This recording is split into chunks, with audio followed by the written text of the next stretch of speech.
We already had quite a few projects. Тэгэхээр ер нь бол Дархан хоттой нэлээдгүй олон төслийг бид нар хамтарч одоо маш амжилттай хэрэгжүүлээ. Зарим нь дуусах шатанда, зарим нь одоо эхлэх шатанда бол ингээд явж байгаа. Яг 2-3 жилийн дараагаас Дархан хотод хэрэгжиж эхлэхээр ярьж байгаа СТИП буюу Монгол Улсын урт хугацааны бодлого дээр тулгуурлаж босгож байгаа одоо энэ төслийн хүрээнд бол яг аймаг сумын төвүүдийг ногооруулах, дэд бүтцийг сайжруулах юм төсөл болол одоо яг Дархан хот маань ингээд ороод хэрэгжээд явна. Энэ төслийг бид нар Азийн хөгжлийн банк болон Европын хөрөнгө оруулалтын банктай хамтраад санхүүжүүлээд Европын холбооноос бол яг грант одоо буюу буцалгүй тусламжаар ингээд хэрэгжих ийм төсөл маань бол одоо яг одоо дараагийн ажил маань гэж харж байна. Найрамдал төслийн хувьд маань одоо нэрнээсээ ихсүүлэл нөхөрлөл найрамдал хамтын ажиллагааг бэлэгдсэн маш сайхан төсөл болсон гэж харж байна. За тэгээд энэний үр дүн би ярахаас илүүтэй одоо яг сайн хэрэгжүүлсэн Дархан аймгийн засаг дарга маань бол маш одоо бүр ингээд нарийн мэдээлэлтэй үр дүн болгоноос ингээд бид нарт танилцуулаад явж байгааг харахад бол сэтгэл маш одоо өндөр байлаа.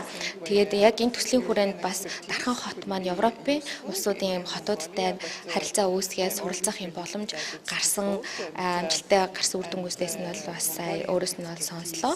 Тэгээд зөвхөн одоо нэг талаас өгөөд байгаа биш бас Европуудтэй тэр хотуудаас бас энд ирж туршлага судалсан, туршлага солилцсон, мэдээлэл солилцсон, харилцан бие биенээсээ суралцсан ийм амжилттай төсөл болсон гэж бодож байна. When you participate in projects, both sides gain something.